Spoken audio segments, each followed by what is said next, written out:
as we are going to be jumping into game number 2 here in just a second. And what map do we have, Day9? Map is going to be on Ohana, and I like the point that Tastosis brought up about that early delay. And I mean, especially that last screenshot, I think was the most telling. A finished third orbital command, an unfinished second nexus for MC. But on the late game side, that we didn't actually get the chance to see, that sort of situation is going to come up here on Ohana. Unless you have enough storms to deal with a Terran army that's continuing to come at you, you have no way to do that sort of turn the tide flip in the way we saw Grubby flip when he was going up against Bomber. Yeah, and then, I mean, that game was so back and forth in itself. Gosh, but again, I mean, that could quite easily happen here with SKMC and Cass in terms of if MC chooses to go for that storm transition again and isn't able to split up those high Templar. We saw how easy it is for Cass to get a phenomenal ghost account so quickly. Gosh, 12 ghosts at around 15, 20 minutes. Still so early, given everything that was going on in that game number 1. In game number 2, it's going to be on Ohana. 3-base play, not quite as comfortable for Terrence, so Cass is going to have to show us something a little different. Down in that bottom right-hand corner from Team Empire, the practice beast who's up 1-0 against the boss toss. His name is Empire Cass.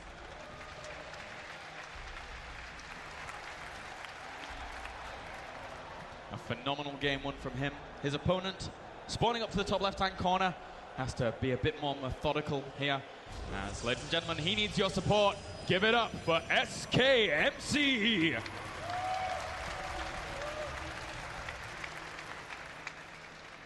Now, I'd like to know that this is actually day 4 of Gamescom, where there's actually been 3 days of previous matches. The open bracket, groups A and B on day 2, groups C and D on day 3.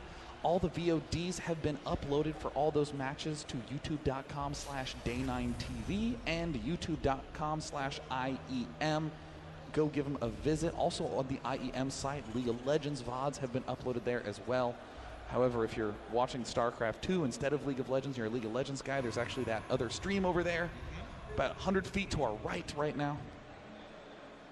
And for now, I mean, coming back to this game here, we have the gateway going down for MC. Not too much going on. But yeah, I mean, also, you should check out the IEM Intel Extreme Masters Facebook, facebook.com/IEM.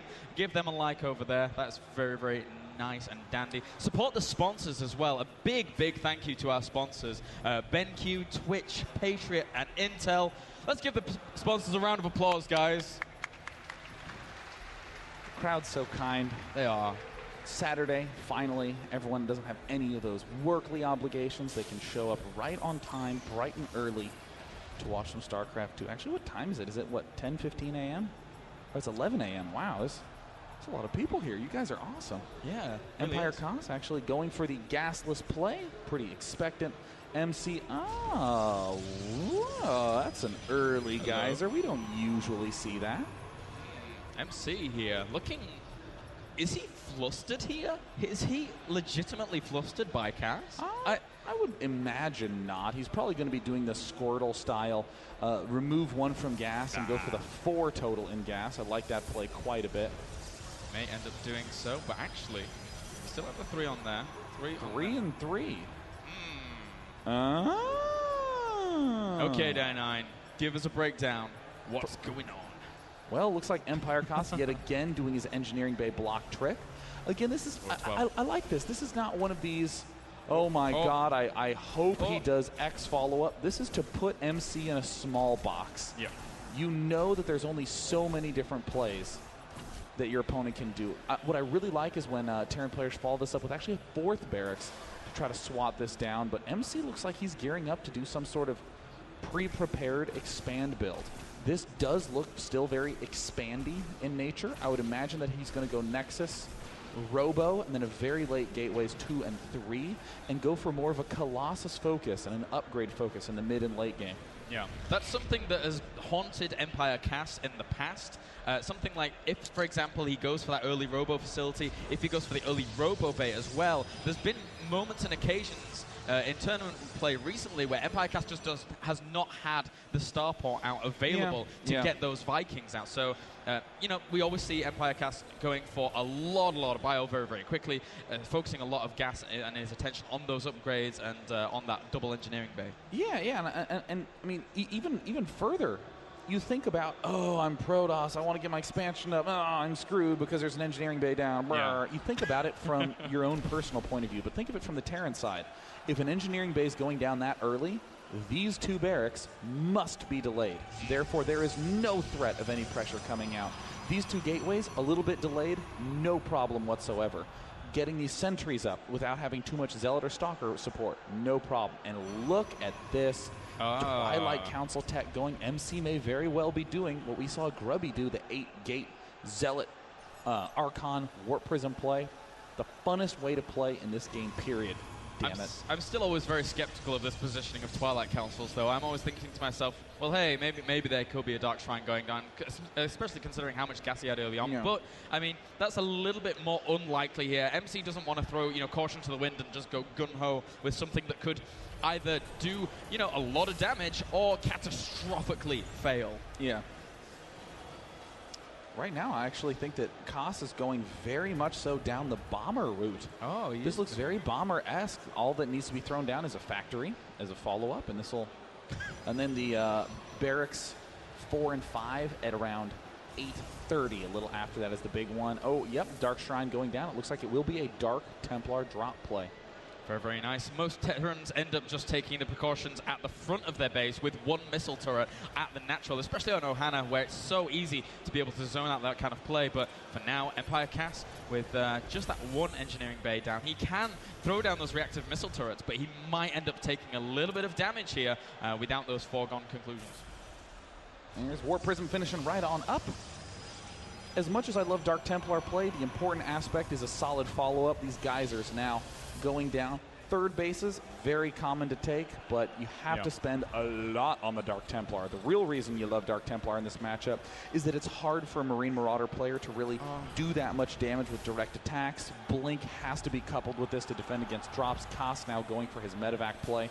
But where are those extra barracks? He must be building those extra barracks to ramp up his mid-game. Yeah, that's so important here from Cass. He needs to stick on top of that. But again, though, he is a macro beast. We saw in Game 1 exactly how he was able to exploit his opponent after being able to establish himself that little lead with that macro. But for now, look at this. Empire Cass, he only has that 1 missile turret at the front. There's no missile turret in that main, so this might hurt. There's unload 1, 2, and 3. First one marches right on up. Where's the energy? Oh, no, he has 36 energy, and that's it. And there, the massive damage being dealt. It looks like he's going to kill that off long before Combat Shield gets finished up. DT is dealing some huge damage. Will he pull it close enough to that missile turret? He does get 1. Reactor falls. Koss in a bunch of trouble. Yeah, right now he does have the 45 probes to the 51 drone, 45 SCVs to the 53 probes. So he's going to be able to stabilize from here, but again, MC allowing himself to get a little bit of an economic lead after his opponent had to pull off there for just a little bit, so not as efficient with that mining. And for now, MC just adding on double forge, and is going to be playing for a little bit longer again. I like this play so far by MC. Dark Templar to do damage, Blink to be able to deal with drops, NDTs in the middle of the map to delay this little shove by Empire Koss. With these 2 tech labs going down, it will now be time for the Combat Shield Concussive Shell combo. And I'm increasingly not liking these sorts of mid-game double engineering bays from Terran. They just, and the Command Center. This is for a more late-term play where really the Terrans are most weak nowadays. Yeah, it can be a little bit it can be a little bit fraught with danger sometimes, but for now we will have MC actually going for that Robo Bay, adding on that Colossus tech. Now, as you can see, obviously, Empire Cass does have his starport on the way. He's going to be able to switch that and do the old switcheroo, and he does already have the 2 medevacs out, so he could go into that Viking production a little bit easier at this point in time. But still, we're probably going to see a few more medevacs added on before he gets any whiff of that Colossus tech. And does he see the Observer? I guess he doesn't for now. A little bit of a dicey spot for MC. He has seen the Blink. Oh, wait, is he just going to go for it? This is a little bit odd. He's seen Blink. He's going to go in. He's going to get a couple of kills. Actually, a pretty decent amount of kills, given the fact there's a lot of Zealots here. But Koss is going to still drive through. He's really got to hang back and hang tight. It's even more odd. Ouch. He's going to lose that medevac there.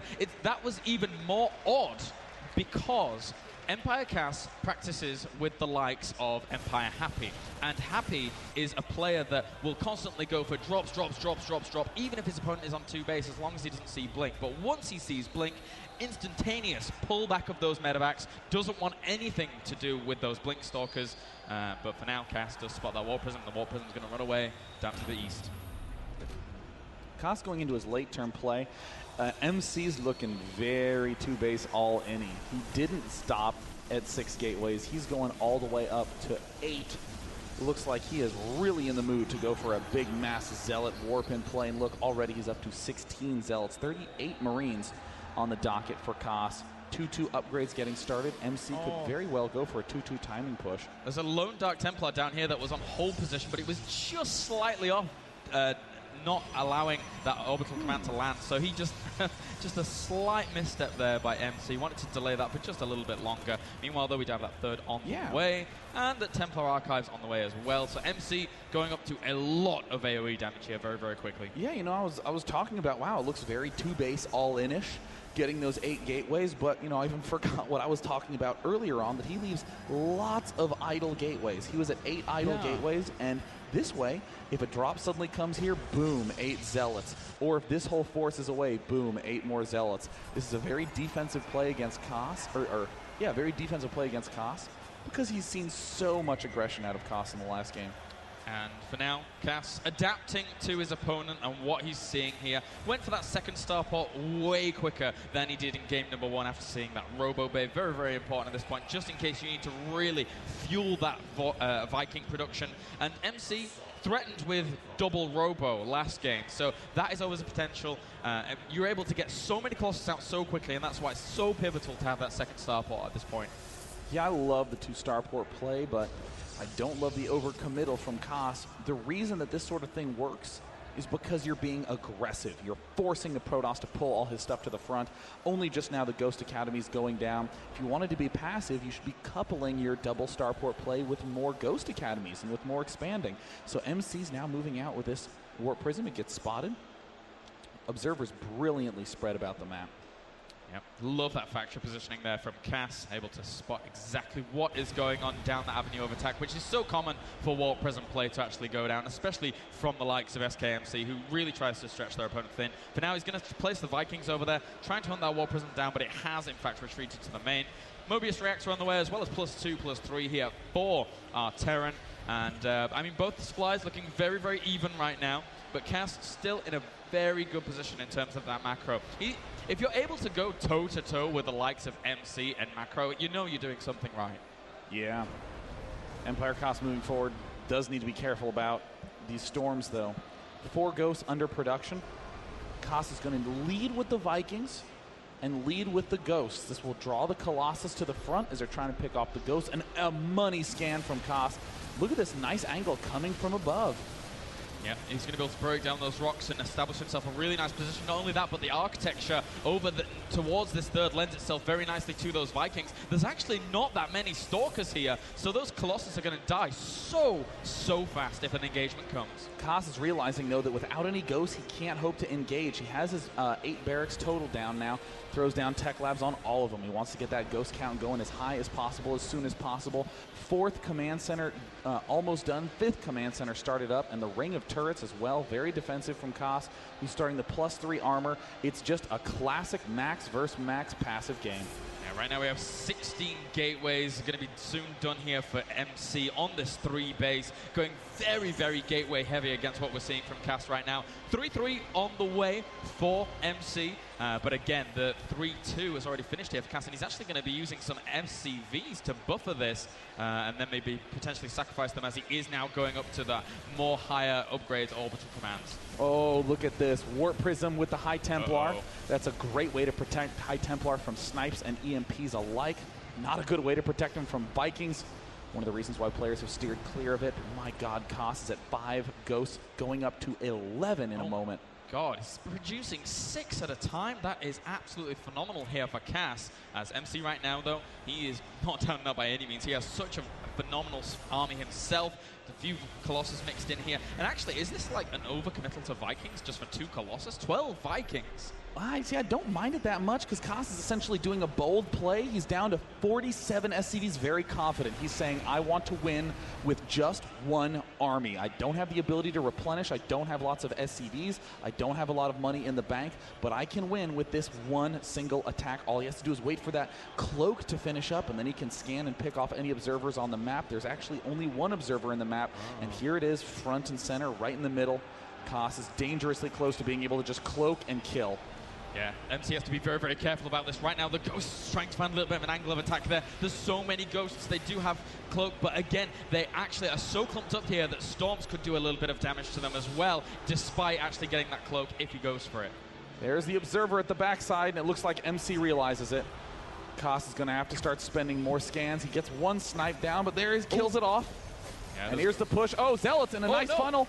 Ghost taking some big damage at the front line. Where's the scan to kill off the Observer?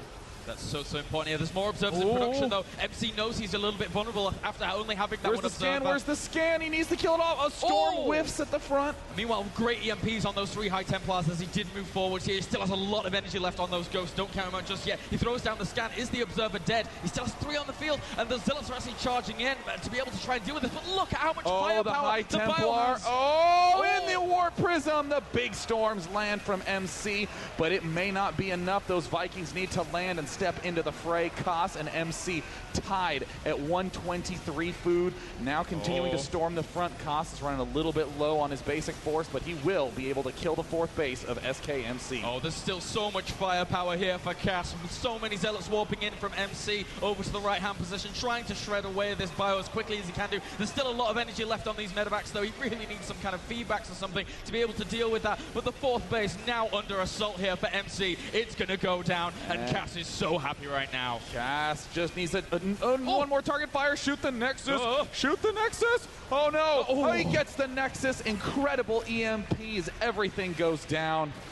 MC, the Storms, incredible. Not quite able to take it down, and suddenly Koss is thinking, my God, I need to replenish so quickly. MC is not down and out of the fight yet, because remember, Koss's army was a I'm going to win in 1 attack style army. He's actually a little bit low on workers. Yeah, not only that, but he's only now just morphing a few of these extra orbital commands into actual orbital commands. So he's not going to even have too many mules here to constantly fuel this income. He does have that 4th and 5th base now up and running to a certain degree, but no gas there. He has a little bit of an abundance of gas, actually. Yeah. So he's just constantly replenishing those Marauders and Marines here. Once those basic units, he already has 4 Ghosts in this composition, but MC powering up with a nice bit of macro here, and currently 20 supply in the lead. What a match. Koss going for a drop. Ooh. I honestly prefer a direct attack right now. You know MC has exactly 1 point he desperately needs to defend. All you have to do as Koss is make sure you can continue to mine on this right and left base, and MC smells it. He knows the drop's there. There's the medevacs. He's spotted it with an extremely brilliantly placed observer, and is Koss watching, or is he just queued it up? Koss is about to run into a world of trouble. See you later, 1 medevac. Can he get more? He does lose 2 of the medevacs. 3. No. Cannon. MC. SKMC with a lovely little defense there against that drop aggression. That would have been able to do so much damage to the infrastructure there of MC if it had been able to penetrate. But Koss now under the infiltration here, as Koss is Planetary Fortress does go down to that. And now SKMC in a happy spot himself. And it looks like Koss realizing, my God, I have to do something huge right now. He just lost all his medevacs. I mean, that was 40 supply, and the units lost tab. Look at most of that was just from that drop play. That's where that lead's really coming from. MC's now maxed, morphing in 2 more Archons, has Templar aplenty, 8 on the map, throwing photon cannons down galore, and now MC realizes this is his game to win. He does indeed. So far up in supply as he had just that abundance of income throughout the entire game long, whereas Koss, as you rightly pointed out, pinning his hopes on that big push. And right now, look at this composition here for MC. He really needs good MPs to be able to deal with this. Storm goes down, doesn't really kill off too much, gets a little bit of a clip on those Vikings, but their Vikings almost done the job that they need to do. There's 1 more Colossus left. Empire Koss with some impressive micro. Koss pulling a win out of nowhere in this engagement. How did that happen? What a phenomenal concave he was able to establish himself with as he was microing back back against MC there. Right now, MC down on the supply once again. This is so back and forth, and it's still anyone's game. But with these high energy, high templar storm in the front lines, letting Koss know he can't get too over-eager. Where are the medevacs? Koss, oh no, Koss too over-eager in this engagement. Darted directly into a line of speed zealots. Archons now being morphed at the back. And with that EMP, he accidentally hits his own medevacs. They don't have any energy anymore. Oh dear, that's not so good there. He's replenishing more Marauders, 7 in production right now. He's still relegated to this kind of 4 base, but he doesn't even have the gases still there. But again, he doesn't really need it just yet. He's still just producing that full bioforce. SKMC right now still has a very strong army. Nice EMP. Excellent EMPs instantly obliterate the shields on those Archons. Snipes pick off one High Templar at the back, but MC has too much Zealot Archon, and Koss suddenly is on the ropes again. Oh, he doesn't even have any medevacs really with energy to be able to actually constantly stim up and go. Oh, he's dancing the Zealots! SKMC thinks he's in the lead at this point, as right now he's 20 supply up here. Empire Cast looking a little bit down and out. I would not dance those Zealots there. No I'm not gonna lie. way. It's a little bit bold. It's like, I'm at 100 supply, dance the Zealots. Like, what?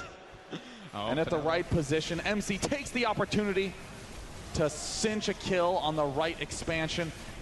Desperation repair for Empire Koss. He's going to stim and rush up all his Marauders. Where are the units? We see the High Templar there in position. The Planetary Fortress getting increasingly low. More Storm dodging, and it goes down. MC in a clear lead. At the same time, if the Bio can take out this army, then Empire Cast could lift one of his orbital commands off of location in his base, but still, he has very, very little income right now. He needs to be able to hold against this. There's so many Zealots flooding in here for SKMC, as those are going to be able to tank so much damage, and there's no way he can constantly stim here. SKMC another dancing Zealot pair. MC doing the tango. More EMPs go down. MC down 0-1. Barely pulling this off. More than willing to dance his Zealots.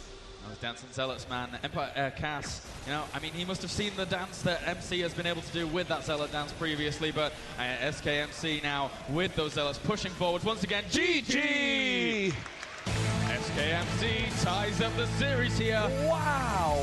Oh my God, what a win for MC. I mean, the amount of damage dealt by killing off those medevacs, that was a real turning point. I mean, MC was on the ropes again and again and again and again, and Koss kind of, though, I wouldn't say sabotaged himself, but put himself into an uncomfortable position. With the 47 workers, he's basically saying, I will win with this one push because I can't replenish it quickly. MC, on the other hand, with his 16 gateways, with this insane amount of gateways, was able to just continue to warp in, continue to take down Koss's army time and time again. I think not only what a win there, Sean, but what a game. Let's pass it over to Tastosis. They're going to give us a little bit of information on that game. You know, it was a pretty epic match there. A lot of back and forth, a lot of battles. Yeah. There wasn't really one, you know, specific moment where the tides turned. So we're going to go ahead and highlight, I think, one of the more interesting battles. That's right. It was a long game, though, so it's going to take a bit to fast forward through this replay. Yeah, we're on ×8 right now watching it grow. Yeah. It was the battle at the upper right side of the map. Yeah, that MC's fourth base. Yeah, that was a pretty critical couple minutes in the game. We will get there and show you that in just a moment here. And the game was what? It was 29 minutes, 30 minutes, StarCraft 2 time. So it'll be another minute before we can fast forward to get there. But, you know, when you're Protoss and you're engaged, well, Terran as well, you know, each of these units have special abilities. You got your force fields, you got your storms, Guardian Shield. You're trying to micro the Colossus using Blink. Oftentimes it's a question of which ability do I use first, and what order do I want to bring that out? You know, obviously you want to force field usually first, then drop the storms. When do I want to blink in? It's tough, especially when both players are kiting each other back and forth. That's right. And are we there yet? We're almost there, man. 8x. Still fast forwarding this going replay. as quickly as it can. Go ahead, Artosis. Well, hold on. We're just about to get there. We can throw it into the replay now. Yeah, go ahead and put that up on screen, the in-game screen for the replay, and we'll start talking about this. So again, it was in the upper right, and it was right when the cannons were warping in. Yeah, and here we go. Here okay, we are. Finally. We are there. All right, so this is kind of interesting because at first it's like, well, yeah, You don't want to just sit here on top of the ledge. He has to get his high Templars back so everything doesn't get EMP'd. Cass is coming for him. This is like a very scary army. The only part about it that isn't all that scary to MC is he overmade Vikings by a little bit. Okay, you don't really need 12 Vikings against 2 Colossi, but you know, this is still, it's a pretty scary battle. And these cannons are actually, if they were warped in completely when this came up, it would have been better, but they're in the way. Look at these Zealots actually run through like this. It kind of a weird situation. In fact, MC realized that. You really got to think about your building placement when you have this many Zealots. Actually, just when you're in Protoss in general against a Terran, because, yeah, the cannons there, yeah, they're doing some damage, but it doesn't really matter. If he had cannons that were just hugging the bottom of the Nexus, and then the Zealots could get through there, that would have been much better. Yeah, and watch this now. This Warp Prism comes around because we start watching this. It's like, okay, the Colossus are going to go down in just a matter of seconds. There hasn't been a lot of storm damage on this army. This doesn't look all that scary right this second. So right here in the game, we're thinking, oh, Cass is doing really well. But down comes this Warp Prism. He did get that Warp Prism speed upgrade. So good. And there you go. A couple money storms there that help him to actually push this back. And it looks like MC's a little bit on the rocks, but this is a very important moment in the game. He's killed off all the ghosts. The Vikings are basically all gone. He's got just 4 medevacs sitting here. And those medevacs come into play in just a second again. Anyways, he's going to end up holding this. I mean, obviously he does go ahead and lose the Nexus, but we're going to go ahead and fast forward to this part over here because this is so important. And, you know, one thing that's important to note is that when he actually did snipe the Nexus there, that's when you see Cass is on 2 additional bases. So this put Cass in a pretty serious lead. But this moment here, I mean, this was not even a battle. This was just him gunning down 4 medevacs completely for free. Yeah, and that did nothing. That was all 4 of his medevacs. And from now, there, now look at the supplies. Now it's what? It's 188 to 138. So pretty crazy. That was where we saw the game seesaw. All right, yeah, so that's pretty much, I think, the turning point right there. Even though Cass got a little bit of a lead, we saw MC pick it up with those medevacs. So, guys. Yeah, awesome game. I can't wait to see the next one. Day 9. Claire's, take it away.